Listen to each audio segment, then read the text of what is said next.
let's now move to what is called natural disasters, and we'll discuss a bit about the Balkan floods.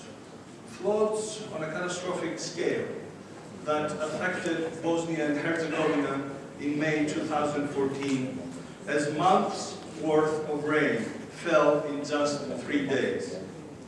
300,000 inhabitants were directly affected, and the flood hit more than 1 million people indirectly. Roads, houses, entire villages were lost, and flooding forced tens of thousands of citizens from their homes. In this session, we will hear the first-hand testimony from a representative of Bosnia and Herzegovina Ministry of Security. But first, let's see a video.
Jednom rukom drži sajlu, a drugom nosi s djetetom.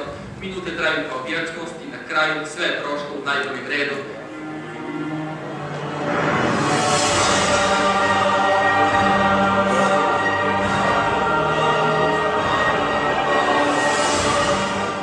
Smilulin Zukić saginje se da poljubi bebu, a pilot pušta suzu.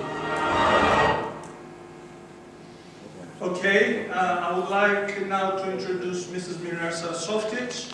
She's an expert in Operational Communication Center 112 in the Ministry of Security of Bosnia and Herzegovina. Hi, take your seat, please.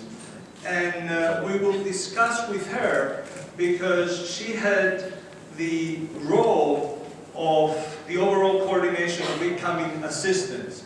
So, to speak a little bit the EU civil protection language, she was the focal point for host nation support. And we can hear more about what happened there and again get an insight from a disaster that is a natural disaster. So thank you for being here.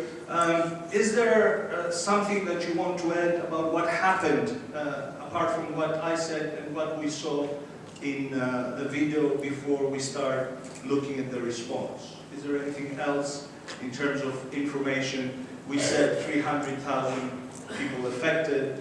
Clearly more people were even affected in the periphery. Casualties, things like that.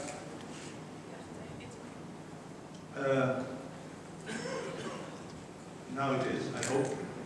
Thank you. It is my pleasure to be here together all with this colleagues and experts to share our experience on this really big disaster. So we had a very drought winter, and as old people say, snow has to come on the ground in some way. So if we didn't have snow, we had this big rainfall. And as you said, in just 4 days fell the 3-month worth of rain. So this rain resulted in a sudden increase of all water levels, lack of maintenance of riverbed, caused forming a big water wave, which caused in very short time major flooding in all major towns in the countries. So we had like 30% of the country that were completely flooded. Water stretched as far as the eye could see. Okay, let me ask the obvious question first. What was, we are in a 112 conference, so the obvious first question is, what was the emergency calls during the flooding? I mean, was 112 overflowed with calls, or people knew that there is a disaster, so they didn't call 112? Which of the two happened? 112 number in Bosnia and Herzegovina still is not in function. So we have for now 4 short number for police, for ambulance, firefighters, and civil protection. Protection and rescue system in Bosnia and Herzegovina is very decentralized, and these operational centers belong to different institutions, and they are led by the different institutions. So operational centers are at the lower level. Only at the national level we have a modern and functional operational center, which were the main coordination center for overall activities. But when we are talking about call handling, those centers were overloaded, of course. People called, but the equipment is very outdated. We have lack of employees that working there, so the line were busy all the time. Was there a mechanism to warn the population or to inform the population? Did you use any means, like, I don't know, even social media or the press, to inform the population what to do, what to expect? Was there a media thing that is happening? Yeah, that's the several question in one, and okay, sorry. Maybe I should brief more detail about. When we are talking about early warning and alarming system, it's not one pair of shoes. So that system actually didn't work. The electrical and the manual sirens are still in use there, but even this system didn't work. So although the relatively long period passed for the water to flow from the south to the north of the country, like 3 days, northern cities and surrounding settlements were completely flooded. They didn't evacuate the population, so nobody expects such a big disaster to be there. But from the other side, when we are talking about media, I would emphasize that we had a good cooperation with them, because in this National Operational Communication Center of the Ministry of Security, which was the main headquarters, let's call them like that, there were permanent coverage from national TV, but from all other interesting medias, and they informing population daily or hourly if something changed. So they were on the source, and we provide them with the correct information. We didn't let them to go here and there and to look for information, to look for an opinion of some so-called experts. So it's good to hear that sometimes the media is playing a positive role.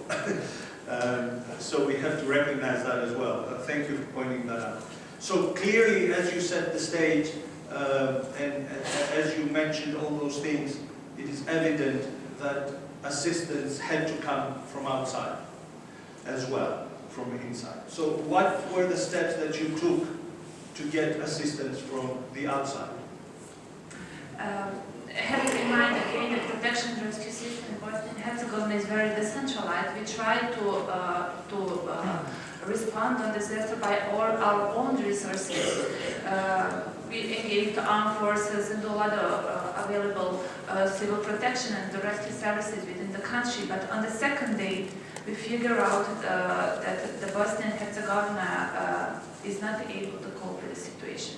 So the Ministry of Security suggests the Council of Ministers to make decision for international request. So the flood started on 14 May and we sent request on 15. And that was really good decision. We react fast, so we create condition for international teams to come in a very fast way, because it's very important this first respond. We need to save lives, so we need to evacuate the people, so there is no time to wait for 5 days to come. We sent this request for international assistance through the civil protection mechanism of European Union, but also through NATO Center, ERTCC, and on bilateral basis. Okay, so I understand that the Emergency Response Center from the European Union was informed, and also NATO, and also bilateral assistance. Okay, we all know that, all from Europe, I might add, know that the European Union has a civil protection mechanism with specific modules that can be deployed, and also Union civil protection teams that act as coordination.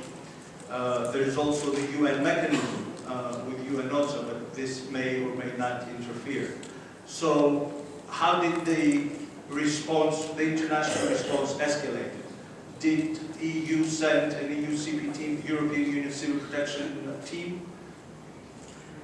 Yes, having in mind the fact that this was the biggest operation of civil protection mechanism since its establishment, they sent the UCP team to coordinate activities between national authorities, international teams on the ground, but also with the Emergency Response Coordination Center in Brussels. So we all worked together. We formed OSOC in Sarajevo, we formed Sub-OSOC at the north of the country, and UCP team, the role of them were to... If I might interrupt you, OSOC is the coordination center where international assistance and European assistance comes and gets coordinated. Sometimes UN language and EU language is very difficult to understand. Please go ahead. Yeah, you're right. So on daily basis, we need to work with the Brussels, with the ERC Center to exchange information, because they provide us with a different kind of models, water purification unit, high capacity pump model, and that was really crucial in the early recovery phase, because all the pumps were with polluted water. So this water purification unit was crucial for the first 15-20 days. And they also provide us with different kinds, smaller pump, flood recovery team, helicopters, and other equipment. So high capacity pumpings to take out the water, Yeah. purification units to have clean water, because that water is mixed between sewage and clean water, so it's not considered sewage. Did you have one point of entry of all international assistance, or they were coming from different entry points inside Bosnia and Herzegovina? Within the ministry, we formed a team who was handling all these so-called host nation support activities. So depends of the way of the position of geographical position of country which sending assistance. We provide them with border crossing, with the police escort, and all the necessary details that is really necessary for the team which comes in the countries. So you had to set up different centers for incoming assistance, reception and departure centers in different places, not only one. Yeah, exactly. Okay. Because they were allocated in a different location, and but unfortunately, most of the border crossing were flooded, so they were closed. And we need to improvise. Sometimes we had situation that border crossing were flooded in the middle of the night. So we were expecting the team to come on the border crossing. We need to change it. it wasn't that easy to organize by the book how it's like in the host nation support guide, you should do this. But when you have 50 or 60 different international teams that come into the country, it's hard to handle, and each team consists 70 people, 40, 35. But they did a great job. When we're talking about high capacity pump modules, they pumped out 4 billion liters of water. 4 million liters of water were purified by water purification unit. They rescue 3,000 of people by helicopters and by boats. I mean, there were 850 personnel in 1 month that arrived in the country. You heard some incredible statistics. They keep bringing 4 billion waters pumped, 4 million clean water used liters. Incredible work by more than 60 teams, you said. So, if I understand correctly, EU coordination also played international coordination, along with you, of course. So that was an interesting role, something that it's not really mandated to do, but apparently with your cooperation, EU CP teams and yourself played also nation support for the entire incoming assistance. If I may, a question that we heard from the previous presentation. Was the show of flag a problem? You said that a lot of bilateral assistance came. Did you have that problem, the show of flag syndrome, or it worked well in your case? Well, depends on the way that bilateral assistance were coming. After the war in the 90s in Bosnia and Herzegovina, there were so many people which were displaced all over the world. So we have more than 1 million people who live all over the world, and all of them has its own relatives, family and everything, people who lives in the country. So they want to help, they want to send assistance, and that's one aspect. They organize themselves and trying to find a way how to import the humanitarian aid within the country. So the custom control was overloaded with at the border crossing with that kind of assistance. But when we are talking about assistance that coming on bilateral basis, for example, that I don't know, some humanitarian aid from Turkmenistan that arriving on the airport, that's not the problem. But the problem with the NGOs is, I think that every country, when facing with disaster, has a problem with the NGOs, has a problems with the handling humanitarian aid. So this UCP team was on the ground, and they, together with the locals, has to handle all this. Our resident coordinator of UNDP office was in charge to request for a team to come to help. But somehow he didn't request. So UCP team somehow in the meanwhile took the role of under team and also coordinate NGOs and humanitarian aids and all other activities, not just international teams activities. Okay, actually I know that I'm sure that in this room there are people who are trained in the civil protection mechanism. Can I see a show of hands who's trained in the civil protection mechanism in the European Union? Okay, I see a lot of hands. That's good. Thank you very much. So, a new role for an EU CP team. I'm sure it's going to be reflected in the trainings. Was there an advanced medical post from the mechanism in the country, or it was not requested? We didn't request. Okay. So a final question from myself. What about the later response phase, flood relief? What happened after the initial response?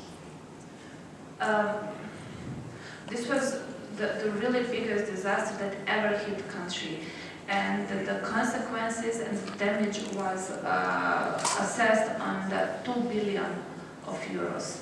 So the country, the governmental bodies are formed in terms to handling this flood relief. The country allocated the funds, but we couldn't again do it by our own. So there were donor conference in Brussels in July last year, and there is many assistance that offered to the country, financial, with the loans, the credit, and such things.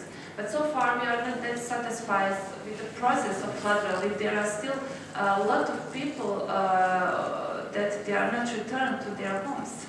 They are still away somewhere. Let me close my question with a personal question. How many hours did you sleep the first week? First month, actually, we work like 22 hours per day, only 2-3 hours go home just to a bit rest. Thank you very much. As I said, ladies and gentlemen, the floor is now yours. This is your conference. Any questions? Yes, the gentleman at the back. Good morning. One of our concerns... Can you identify yourself? Stephen Harris from the Balkan Ambulance Service in the UK. Stephen, I didn't see it was you, sorry. New glasses. One of our concerns in planning for this sort of incident is what percentage of our own staff will suddenly find they've got more pressing engagements at home looking after damaged property or injured or lost relatives. In the early stages of this, were you short of staff? Did that cause a major problem for you? If you were short of staff during the first stage of the response, for Bosnia and Herzegovina, did people have a problem coming to work because they had families and they were worried, or they might have their property destroyed, or what happened with your own personnel? In the cities that were directly affected by the floods, it was really hard for the locals who were engaged to get to work because the water was 8 meters high. So, but for us that we are working in Sarajevo, which were not directly affected, we need to work. We trained for such a situation. So. There is no room, I would say, for emotions, to be too emotional in such a situation. You need to act in order to save the lives, especially in the first response phase. Thank you very much. Any other questions? Yes, please.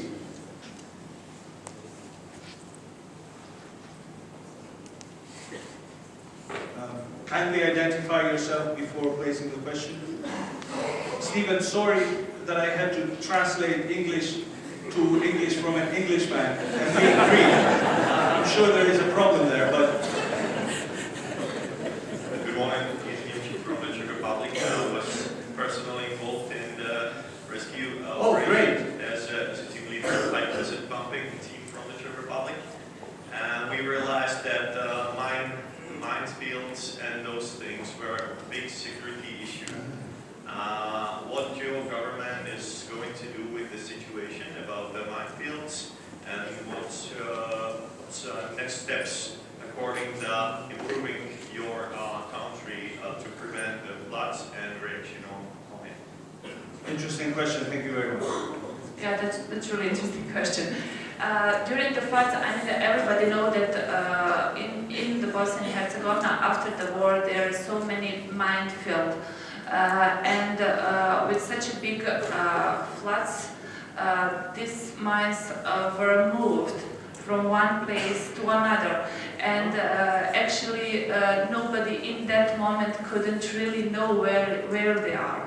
But after the water went out, the institution which handled this issue made a new map. So they built a new map with a new, how to say, minefield, and they are working on it. I mean, it's a long-term job. We can't solve it in a 1 year. And the second question was. That was about the minefields. Yeah. Thank you very much. It's good to know that we have somebody who was in the floods there as well. Yeah, so they did a great job. We are a conference of operational people, so that proves that. Mirnesa Softic, ladies and gentlemen, thank you very much.